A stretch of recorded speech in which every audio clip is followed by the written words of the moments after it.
আমার চ্যানেলে তোমাদের সকলকে স্বাগত। আজ আমরা ক্লাস 8-এর রায় মার্টিন প্রশ্নবিচিত্রা থেকে বাংলার দ্বিতীয় পর্যায়ক্রমিক মূল্যায়নের পঞ্চম স্কুল সলভ করব।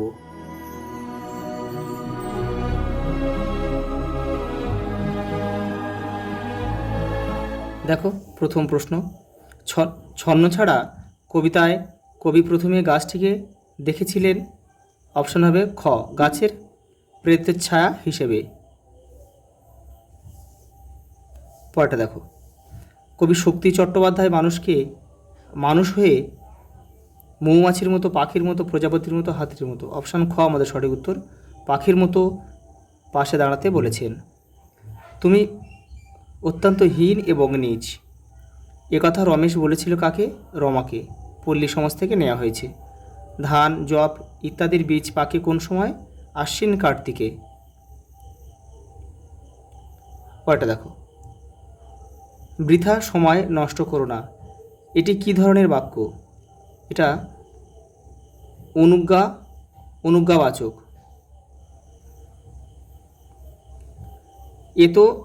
এ তো মেয়ে নয়, দেবতা নিশ্চয়। দাগ দেওয়া পদটি কী ধরনের অব্যয়? এই যে তো, এটা হচ্ছে আলংকারিক অব্যয়। আহা কি দেখিলাম, এটি কোন ধরনের বাক্য? এটা হবে বিস্ময় সূচক। দেখো এই চিহ্নটাই কিন্তু বিস্ময় সূচক বাক্যের একটা চিহ্ন। তোকে নিয়ে আর পারা যায় না, নিম্নরেখ পদটি হলো এই আর এখানে কি? এখানে যে আরটা হচ্ছে অব্যয়। একটি সংজ্ঞাবাচক বিশেষ্য হলো, এখানে হবে বিবেকানন্দ। ক্রিয়াপদের মূল অবিভাজ্য অংশকে বলা হয় ধাতু। তোমার কথা বলতে বলতে তুমি চলে এলে, এই বাক্যে অসমাপিকা ক্রিয়া হলো বলতে বলতেই। এখানে কোথায় রয়েছে দেখো, ক্ষয়ে রয়েছে, বলতে বলতেই।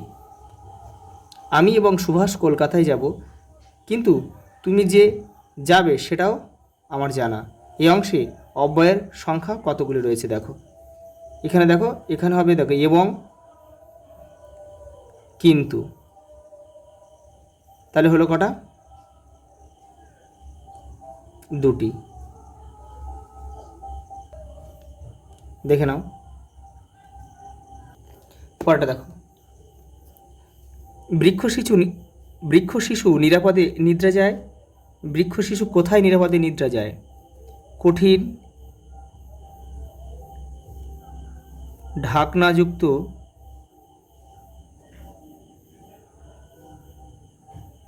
বীজের মধ্যে।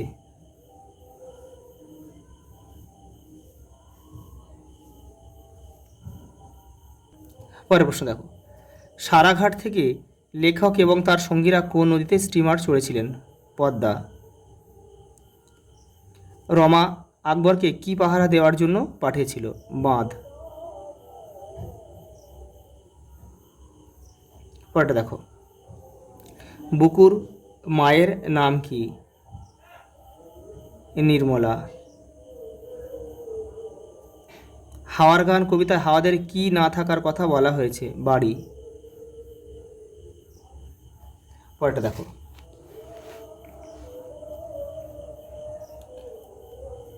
পাড়াগার দুপোহর ভালোবাসি কবিতাটি কোন কাব্যগ্রন্থের অন্তর্গত? রূপসী বাংলা। রূপসী বাংলা। পরেরটা দেখো,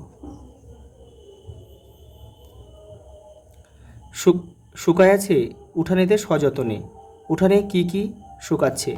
দেখো এখানে আমি উপরে লিখে দিচ্ছি, এখানে 2.7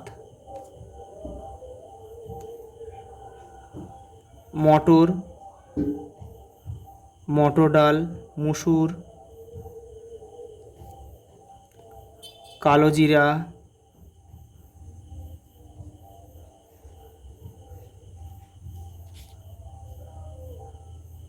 ধনে লঙ্কা, মরিচ।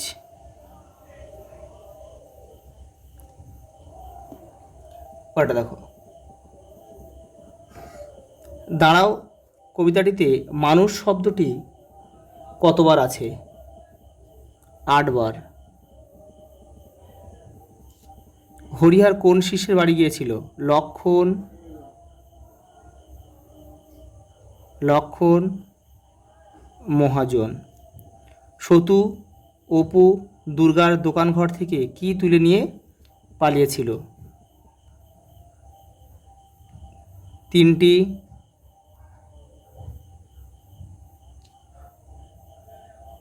মাকাল ফল। অপুর সমস্ত গোপন কথা কে জানত? দুর্গা, তার দিদি। দুর্গা যে কুকুরটাকে রোজ ভাত খাওয়াতো তার নাম কি? ভুলো।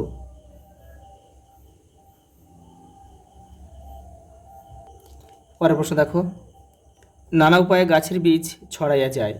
পাঠ্যাংশ অনুসরণে 2টি উপায়ের কথা উল্লেখ কর। দেখো রায়ান মার্টিন 102 নম্বর পেজে রয়েছে, এখান থেকে তোমরা করে নেবে। এই যে এখান থেকে এই পর্যন্ত। পরেরটা দেখো, গরম গরম সন্দেশ খাওয়ান দেখি। লেখকের অনুরোধে নাটোরের রাজা গরম সন্দেশ খাওয়ানোর জন্য কি ব্যবস্থা করেছিলেন? দেখো তোমাদের পাঠ্য বইয়ের 110 নম্বর পেজে উত্তরটা রয়েছে। দেখো এই যে এখান থেকে, এই যে একদিন খেতে খেতে বললুম কি সন্দেশ খাওয়াচ্ছে নাটোর, এখান থেকে এই পর্যন্ত লিখে দেবে। পরেরটা দেখো, বুকু অবাক হয়ে ফেলিয়ে মায়ের মুখের দিকে তাকিয়েছিল কেন? দেখো রায়ান মার্টিন 113 নম্বর পেজে রয়েছে। দেখো এই এখান থেকে এটা তোমরা করে নেবে। পরের প্রশ্ন দেখো, পাড়াগার দ্বীপপ্রহরকে কবি ভালোবাসেন কেন? দেখো রায়ান মার্টিন 121 নম্বর পেজে উত্তরটা রয়েছে। দেখো এই যে এখান থেকে তোমরা পড়বে, নিয়ে নিজের মতো করে লিখবে। পরের প্রশ্ন দেখো, ওরা কারা? কবিতা অনুসরণে ওদের পরিচয় দাও। দেখো 95 নম্বর পেজে রয়েছে, ছন্নছড়া থেকে কিন্তু নেওয়া হয়েছে এটা। এই যে ওরা কারা, এখান থেকে এই পর্যন্ত। পরেরটা দেখো, দাঁড়াও কবিতায় কবি কীভাবে মানুষের পাশে দাঁড়াতে বলেছেন? এটা তোমরা দেখো রায়ান মার্টিন 80 নম্বর পেজে রয়েছে। এটা এই বিষয় সংক্ষেপটা করলেই কিন্তু হয়ে যাবে তোমাদের। এবারেও কিছুটা রয়েছে, দেখো এটা তোমরা পড়ে নিজেদের মতো করে লিখবে। পরের প্রশ্ন দেখো, সব পথের পাঁচালী থেকে দেওয়া হয়েছে এগুলো। দেখো রেলগাড়ি কখন আসবে? কে কাকে কখন কথা জিজ্ঞাসা করেছিল? দেখো রায়ান মার্টিন 254 নম্বর পেজে রয়েছে। দেখো এই যে দেখো, অপু জিজ্ঞাসা করেছিল তার বাবাকে। দেখো কথা জিজ্ঞাসা করেছিল, কখন জিজ্ঞাসা করেছিল? দেখো অপু যখন বাবার সঙ্গে বেরিয়ে রেলের রাস্তা দেখেছিল তখনই তার মনে মনে প্রশ্নের ভিড় জমে। সেই সময় রেলগাড়ি কখন আসবে এই প্রশ্নটি সে বাবাকে জিজ্ঞাসা করে। পরেরটা দেখো, তোর যত পাগলামি কে কাকে বলেছে? কোন কাজকে বক্তা পাগলামি বলে মনে করেছেন? দেখো 264 নম্বর পেজে রয়েছে। দেখো তোর যত পাগলামি। দেখো বক্তা হলো দুর্গার ভাই অপু সারাদিন বনের পথে ঘুরে ঘুরে বাঁকা কঞ্চি এবং নানা জিনিস সংগ্রহ করে আনে খেলার সামগ্রী হিসাবে। অপুর এমন কাজকেই পাগলামি বলে মনে হয়েছিল দুর্গার। পরেরটা দেখো, ক্ষতির আকস্মিকতায় ও বিপুলতায় প্রথমটা সে কিছু ঠাওর করিতে পারিল না। কার কথা বলা হয়েছে? তার কি ক্ষতি হয়েছিল? দেখো রায়ান মার্টিন 258 নম্বর পেজের দেখো রয়েছে এটা। এই দেখো উদ্ধৃত অংশে সরল গ্রাম্য বালক অপুর কথা বলা হয়েছে। অপু তার বাড়ির উঠোনে অনেক কষ্ট করে দেখো